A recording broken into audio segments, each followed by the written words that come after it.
दोबारा बनाएंगे। हेलो दोस्तों, गुड मॉर्निंग। मैं राजीव कुमार अवस्थी आज आपके लिए मैथ का बहुत ही शानदार टॉपिक लेकर के आया हूं। ग्लोबल मैथ लर्निंग पॉइंट में आज आप स्टडी करेंगे पूर्णांकों में कोष्ठकों एवं बॉड मास का प्रयोग।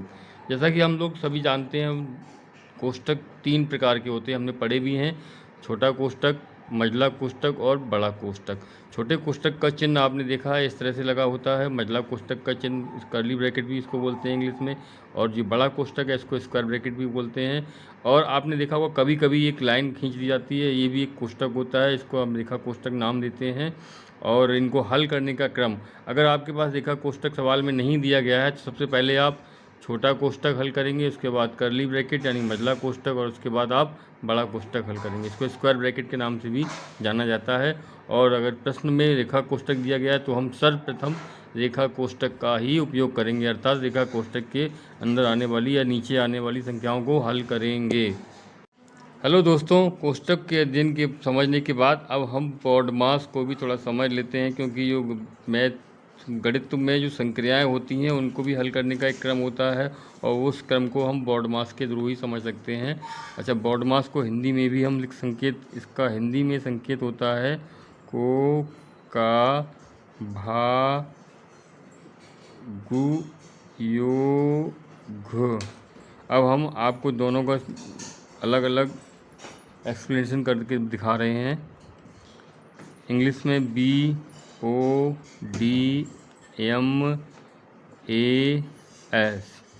B for bracket,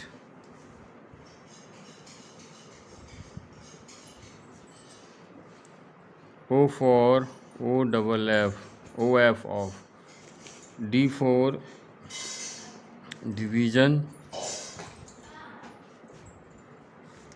M for multiple,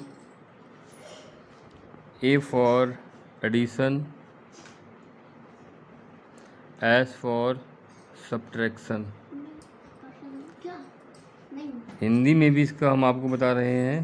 को का मतलब कोष्ठक का, अधिकतर आप लोग देख सकते हैं कभी कभी प्रश्न में का शब्द लिखा होता है, का मतलब गुणा होता है। और वैसे हमारे बॉड मास रूल से डिवीजन, भाग को गुणा से पहले हल किया जाता है। अगर का शब्द लिखा हुआ है तो आप भाग से पहले का को हल करेंगे, यानी कि गुणा करेंगे उस संख्याओं का।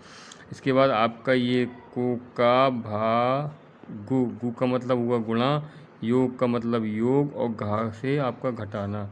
हिंदी में ये वर्डिंग होती है कोका भाग योग, और इंग्लिश में वर्डिंग होती है BODMAS। चलिए अब हम आपको एक प्रश्नावली हल करके दिखाते हैं। इसमें आपको जो भी हमने आपको बताया बहुत ही अच्छे तरीके से आपको समझ में आ जाएगा। चलिए, हमारे पास एक प्रश्नावली है, जिसमें है प्रश्नावली का नाम 3G। इसमें सबसे पहले एक प्रश्न दिया गया है, उसको हम पहले हल करते हैं, फिर हम आगे इस चीज़ को समझते हैं। प्रश्न लिखते हैं हम 15 + 24 भागित 3 - 1 गुणा 6। इस प्रश्न का नंबर 1 है। देखते जाइएगा सभी लोग ध्यान से इस चीज़ को। हमने अभी पढ़ा था बॉड मास। बॉड मास में ब्रैकेट, क्योंकि इस प्रश्न में कोई ब्रैकेट है नहीं, इससे हमारा कोई भी मतलब नहीं होता है। ऑफ शब्द बताया था हमने, हिंदी में का लिखा होगा या इंग्लिश में एक्सरसाइज होगी तो उसमें OF लिखा होगा, यहाँ पर वो भी नहीं लिखा है। अब आपका नंबर आता है भाग का, तो इसमें आपके लिए सबसे बीच 24 में 3 का भाग देना है।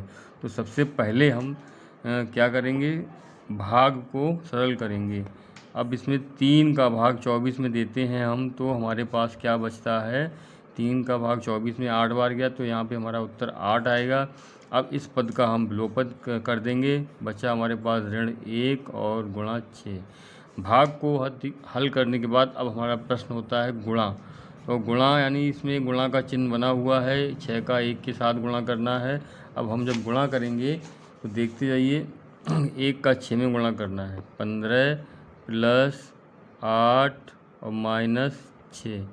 इसके बाद आपका योग में हमें क्या करना है, 15 और 8 को जोड़ना है। तो 15 और 8 का योग आता है हमारा 23, इसमें से आप घटाएंगे 6, और 23 में से 6 जाने पर आपका आंसर आएगा 17। ये रहा आपका आंसर और ये रहा क्रम जो हमने आपको हल करने के लिए बताया। पहले आपका क्रम होगा भाग, यहाँ पर ना तो कोष्टक का प्रयोग किया गया है और ना ही इसमें का शब्द का प्रयोग किया गया है, तो आप उसके बाद को और का को छोड़ देते हैं। भाग से स्टार्ट होता है भाग, तो पहले हमने भाग का पद का अवलोकन किया, 3 का भाग दिया तो 8 बार गया।